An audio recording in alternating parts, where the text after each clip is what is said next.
Welcome to Onivia Highlights. These are the best highlights of today's LCK Cup 2025. They are gung-ho on making this happen, Atlas. Yeah.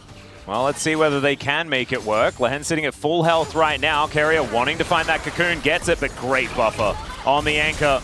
Kingen bounces back. Let's see what can happen here. They get on top of the Aurora and take her down. Carrier repelling just to get himself out of the way as we're looking for a bit of a hook. Jiwoo fighting against Doran here.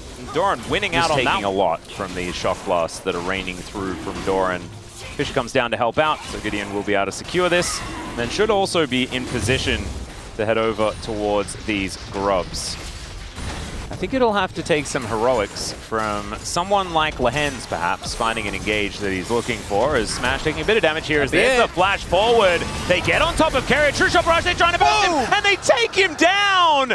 You could see that was orchestrated by Lehen's and Jiwoo. Yeah, and grubs, maybe 2 plates, but still, you're giving up Dragon as well. I think T1 are going to be very happy with this. Yep, getting the fancy shoes is definitely the main thing. As Kingen in a bit of trouble here. That flash cocoon was gorgeous, but the knockup is going to come through, denies some Q damage as well.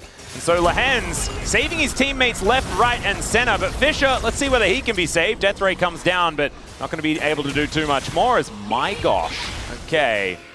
Smash and Carrier now just get more free time with this turret. So the thing is, Nongshim are like narrowly escaping and doing cool mechanics to get away from things, but then they still lose. And he is going to do so. Still, Lehen's and Jiwoo will be able to pick up this wave, and it looks like they have other things on their mind as Gideon could be in trouble, has to flash, but there's the flash knockup. Ace in the hole comes down as well as Gideon trying to taxi out by a Faker. It's not going to do enough. Decent damage here from Fisher. Oh, Faker is going to be taken down. Nongshim trying to get a little bit back here as Ona goes in. We'll be able to get a nice little knock-up onto Kingen, and in comes Doran. Nice shock blast will connect. Kingen's in trouble. Smash grabs it with the very end of the Peacemaker, and he's not making very much peace with that one this game. Lehen's moving on over as well, but he's lumbering in a little bit too slow to really get anything done. Not a lot. Yeah. If they were ahead, right, it's a beautiful seat composition. And but it can come back. Yeah. This is not going to help as Lehen's going to flash to try and get out of the way. Carrier comes down. There's a nice double knockup to come through here, and Fisher's AoE is sizable. There's the crushing more as well, and Fisher answers the attack on his support. Now Gideon looking for an opportunity. Ona goes in and just takes down Lehen's. The fear is a little late to save him, but they'll still be able to give another kill over to Kingen, which I think is a big deal if they want him to be a part of this game. Oh, if only Lehen's could have just pieced out. Really good turn there from Owner. Knew he was dead for sure with the rotation coming through. But this is the issue. Like, that play was winning for Nongshim until you look at the map. Faker even teleporting to just guarantee that his inner goes down. Yep. And that's going to, again, increase that gold lead and bring it back to, like, the 2K that it was at before. Yeah, 2.5 now, actually. Pushing that money a little bit further ahead. There is going to be a Rift Herald picked up here by Nongshim on the top side as Lehen's finds the wall. Fisher going to come down here as Jiwoo is fighting against Smash. I don't know about this one, Jiwoo. He just shoots and he kills. There it is. Oh, Jiwoo going to survive. Thought that ace in the hole was actually going to be able to do more there as the repel just to dodge out of the way. Maybe I do think that there is still good outs for Nongshim here. Yeah. If they're able to kind of keep the game in this place. If they get another Dragon, which buys them a ton of time, that could potentially end up making the game a lot harder to play out for T1. And the scaling on the side of Nongshim is nothing to scoff at. Yeah. T1 also have great late game damage in Victor and Caitlyn especially, but Doran's still going to be doing a fair bit of work, especially with his Hellbreaker build. I like keeping side lanes very relevant here for T1, and that is going to certainly be that. But like, you get an Aurora with 3 items as well. To start them in a favorable position for them. Yeah. You really are going to need to once Fisher finishes that second item. Well, Gravity Field coming down, just trying to turn Nongshim. That's going to work, but Dragon is going to be picked up. Nongshim with control. And that is the 2-item spike, as you indicated to me just then, Chronicler, for Jiwoo. And the flash forward, that gets the flash out of Faker, a very important one here for Nongshim, as Carrier also possibly taking more damage than he really wants to right now, as Kingen's able to get a decent combo onto him. And this Aurora just wasn't doing anything in the early game, still 50 CS behind, but is still gonna be Aurora again. Ow. It's also the ability to actually walk up and trade is just not being given, as that is going to be the mid lane turret actually falling first. The siege power, of course, all items are not equal and things like this, but it's kind of cool that we've Faker, got two legendaries for everyone. Might be, it has to be. Yeah, Faker throws this one down as King gonna have to flash. Does survive though, at least for now. My goodness. Well, that was a game of inches. It was successful bait, as in that the bait got eaten. But there was no... Yeah, sometimes the fish just eats it and then swims away. Yeah. They're not going to lose an objective over it. But we'll see. I think Nongshim can turn this into kind of Nongshim era. And now they're spotting Gideon. You cannot do this Dragon, my man. They are going to start at Otacon, and they're going to be able to get control of this Tri-Brush. Nongshim, maybe the bait was successful after all. The problem is T1 needs to kill Fisher, because if they're actually fighting Otacon, he's going to do so much damage to them. Doran on a flank angle. He's going to have to flash. He has to flash.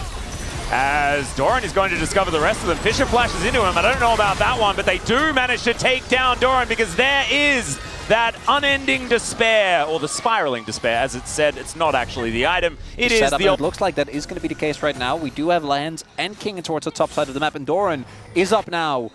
Does T1 want to pull the trigger? They can just call the teleport, but I think they're too late. That's soul point for Nongshim, Atlas. Yeah, this dragon priority that Nongshim are putting on, I'm really impressed with, because that is a real win condition for this team. They have so much damage. Like, it is insane. And they can hit it without a fight actually starting. So sometimes you've got these dive compositions that do damage very short range. Yeah, they have to go in to make the damage happen. Nongshim doesn't. They just do it. They're going to give Speaking of just doing it, this Otacon is just gone, yeah. So I feel like there was a good thing about the Dragon, and then they had an opportunity to not just give this up. But they're going to. And so Otacon is going to be picked up. They do not commit to trying to kill them after the Otacon goes down, which we've seen a few times. This is still a huge deal for T1. They should be able to push up this top side, and we'll see what the strategy is. We've seen Otacon every single time. The only downside is the poke is so crazy. Not quite the Criploom done yet. Not quite yet the third item for Jiu. But Lahan's clearing wards here a little bit. Cocoon going to miss, though. That means that he will survive. In fact, the Shock Blast, the wind becomes lightning, everything. Going to be missing the Big Daddy. And so Lahan's able to keep that health bar pretty high up. Doran going down low, as you can see. Faker moving over, looking for Kingen. Kingen will be able to go into stealth, be all right for now. And now the Hui problem is coming in. Carrier looking for the engage, but the Arcane Shift out from Jiwoo is going to help keep him safe. Lahan's goes down first, though, and Nongshim, they have no right to be here. And they are able to get themselves out. Thankfully, Fisher has a lot of abilities. In fact, way too many to remember the names of.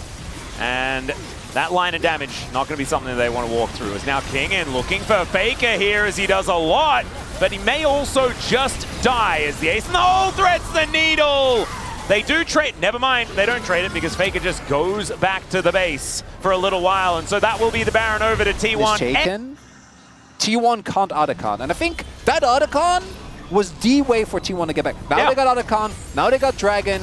That's why I was celebrating for Nongshim. I'm like, oh, this timing means that they don't give Otacon. Oh, look at this. Gideon is going to get spotted. Yeah, this flank ward by T1 is fantastic. They've got a teleport to come in, as Gideon does manage to get in there with the ulti. Flash out, though, avoids the anchor, and down goes the Vi. Fisher now finds the spiraling despair onto Carrier, but he's not actually that sad. Jiwoo gets over the wall. Lahan's going to be taken down as Kingen trying to do some damage here, but Ona gets on top of the Ezreal, who flashes away and gets struck by the lightning of this Xin Zhao. And T1, they may just end just here. It's only Kingen left alive, and there is so much damage.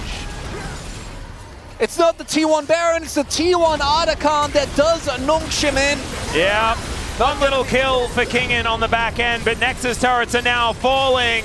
Smash, 100% win rate here in the LCK Cup after his third victory. Looking absolutely fantastic over